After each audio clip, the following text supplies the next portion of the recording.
नमस्कार दोस्तों। समाज को तोड़ते महिला कानून क्या वाकई समाज को एक असंतुलन की तरफ लेकर जा रहे हैं? आइए इस पर एक दृष्टि डालते हैं। मैं आपकी दोस्त सुमन आज आपके साथ बात करना चाहती हूँ समाज को तोड़ते महिला कानून।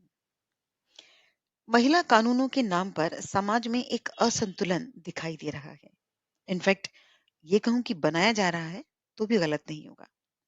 इसमें अतुल सुभाष का केस हो, मानव शर्मा का केस हो जो कि आगरा से थे, कर्नाटक के पीटर का केस हो जिन्होंने 27 जनवरी 2025 को आत्महत्या की, मध्य प्रदेश के नितिन पाडियार का केस हो जिन्होंने 20 जनवरी 2025 को आत्महत्या करते हुए कहा कि मैं भारत के युवाओं से अनुरोध करता हूं कि वे शादी ना करें, या फिर बाल मुकुंद का केस हो जहां मध्य प्रदेश में उनकी पत्नी ने उनकी जायदाद पर कब्जा कर किसी दूसरे व्यक्ति के साथ संबंध स्थापित किए और उन पर जानलेवा हमले करवाए।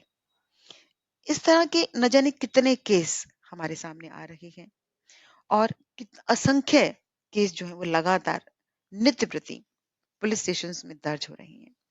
तो सोशल मीडिया पर नित्य प्रति बढ़ रहे इस तरह के जो केसेस हैं उससे हमें समाज में एक भयावह मानसिक असंतुलन बनता हुआ दिखाई दे रहा है। और ये भयावह मानसिक असंतुलन केवल महिला वर्ग के लिए या केवल पुरुष वर्ग के लिए नहीं है, बल्कि महिला और पुरुष परिवारों से जुड़े हैं और परिवार में दोनों ही वर्गों के लोग होते हैं। तो लगभग सभी लोग इस मानसिक तनाव से त्रस्त हैं कि जो ये चीजें चल रही हैं समाज में महिला कानूनों के नाम पर, ये वास्तव में समाज को कहाँ लेकर जा रही हैं या किस तरह की दिशा उसको दे रही हैं। कानून जो कि मनुष्य और मनुष्यता के रक्षक के रूप में निर्मित किया गया था, वही कानून आज उसी मनुष्य व मनुष्यता का भक्षक बन रहा है। महिला कानूनों की आड़ में महिलाओं का एक अमानवीय रूप सामने आ रहा है। और मैं यहाँ इन्वर्टेड कोमास में कहना चाहती हूँ कि मैं सभी महिलाओं के बारे में बात नहीं कर रही हूँ, बल्कि मैं उन महिलाओं के बारे में बात कर रही हूँ जो इन महिला कानूनों का दुरुपयोग करती दिखाई देती हैं, है ना? तो वहां पर हमें एक अमानवीय रूप दिखाई दे रहा है, एक असंवेदनशील रूप दिखाई देता है। सिगरेट पीना, भद्दी गालियां देना, स्वतंत्र सेक्स को जीने की पैरवी करना, एक समय में अनेक संबंधों को जीने में खुद को ज्यादा आत्मनिर्भर और आत्मविश्वासी महसूस करने व दिखाने का एक चलन समाज में फैल रहा है।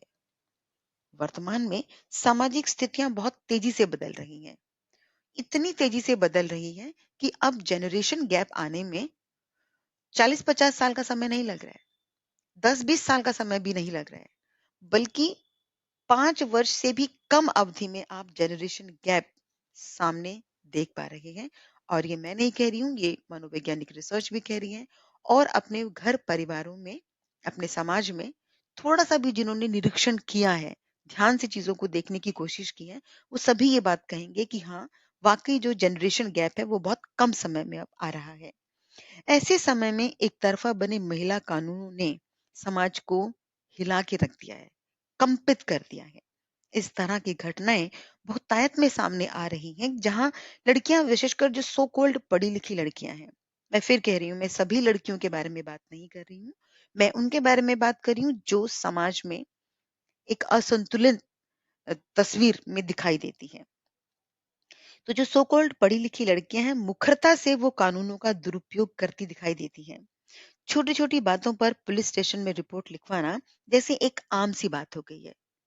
और इन छोटे-छोटे झगड़ों पर जो पुलिस स्टेशंस में रिपोर्ट लिखवाई जाती है, उसमें जिस व्यक्ति से झगड़ा है, केवल उसका नाम नहीं आएगा, बल्कि पूरे परिवार को घसीटा जाएगा। उस परिवार के पुरुषों का उस केस से कुछ लेना-देना है या नहीं है, इससे कोई फ़र्क नहीं पड़ता। लेकिन चूँकि जो महिला कानून है, वो महिलाओं का समर्थन करते हैं, इसीलिए किसी भी झगड़े में पुरुषों का, आप समझ रहे हैं, उनका भी नाम ज़रूर लिखा जाएगा। बूढ़े माँ-बाप तक को नहीं छोड़ा जा रहा। छोटे-छोटे घरेलू झगड़ों में जो लड़कियां पुलिस स्टेशन में रिपोर्ट कराती हैं, वो बिल्कुल 70-75 साल, 80 साल के जो हमारे वृद्ध जन हैं, उनको भी वहां पर घसीट रही हैं। उन पर भी एलिगेशंस आ रही हैं। तो देखिए, वो एलिगेशंस कितने सच हैं, झूठ हैं, वो तो रिपोर्ट में बाद में साफ हो ही जाते हैं। पर एक बार तो मानसिक भयावहता नजर आती है चीजों को लेकर वहां पर, है ना? तो समानता और अधिकारों के नाम पर पारिवारिक रिश्तों का लिहाज, सामाजिक रिश्तों का लिहाज जैसे खो ही गया है। समाज में किसी भी प्रकार के झगड़ों में पुरुषों की भूमिकाएं अब सिमट रही हैं। आप देखेंगे कि बार-बार ऐसा देखने में आता है कि छोटे-बड़े आपसी झगड़ों में लोग अपने घर की महिला सदस्यों को आगे कर देते हैं। मतलब रीज़न कोई भी हो लड़ाई का, लड़ने वाली महिलाएँ होंगी या उस लड़ाई में दिखने वाली जो है वो महिलाएँ होंगी। किसी पुरुष का महिला से झगड़ा होने का सीधा-सा मतलब हो गया है कि पुरुष ही गलत है, क्योंकि हमारा कानून महिलाओं का अंध समर्थन करता दिखाई देता है।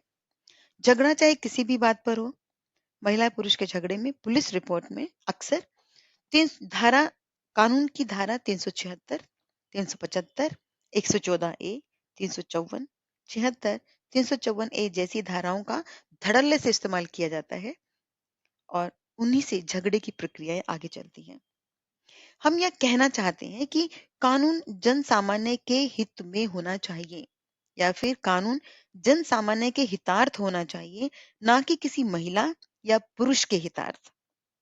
यदि कानून किसी एक लिंग का या किसी एक वर्ग विशेष के हित को साधने का कार्य करेगा, तो ये समाज में न्याय स्थापित नहीं कर पाएगा, बल्कि ये समाज में अन्याय को स्थापित करने का एक यंत्र बन जाएगा, जो एक सभ्य समाज में किसी भी रूप में स्वीकार्य न हो सकता है और न होना चाहिए।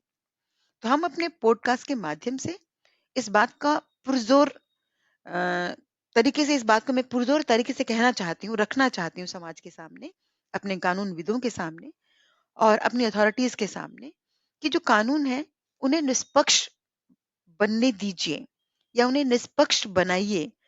वो ये जो पक्षता है, चाहे वो महिलाओं की हो, चाहे वो पुरुषों की हो, चाहे वो जाति धर्म के आधार पर हो, नहीं होना चाहिए। निष्पक्ष कानून हो ताकि सबको अपनी बात कहने का और प्रूव करने का मौका मिले और मन में इस विश्वास के साथ हम कानून के पास जा पाएँ कि हमारे साथ न्याय होगा। कानून के पास जाने से पहले यदि किसी भी वर्ग विशेष के मन में ये बात आई कि हमारी बात को कोई नहीं सुनेगा और सामने वाले को ही प्रेफ़रेंस मिलेगा, जैसे कि महिला और पुरुषों के झगड़ों में, डिस्प्यूट्स में सामने आ भी रहा है कि पुलिस स्टेशन में जाने से पहले ही आप आमतौर पर इस बात को सुनते हैं कि महिलाओं की बातों को ज़्यादा सुना जाएगा, आपकी बातों को कोई नहीं सुनेगा। तो व्यक्ति जो है मन से पहले ही टूटने लगता है।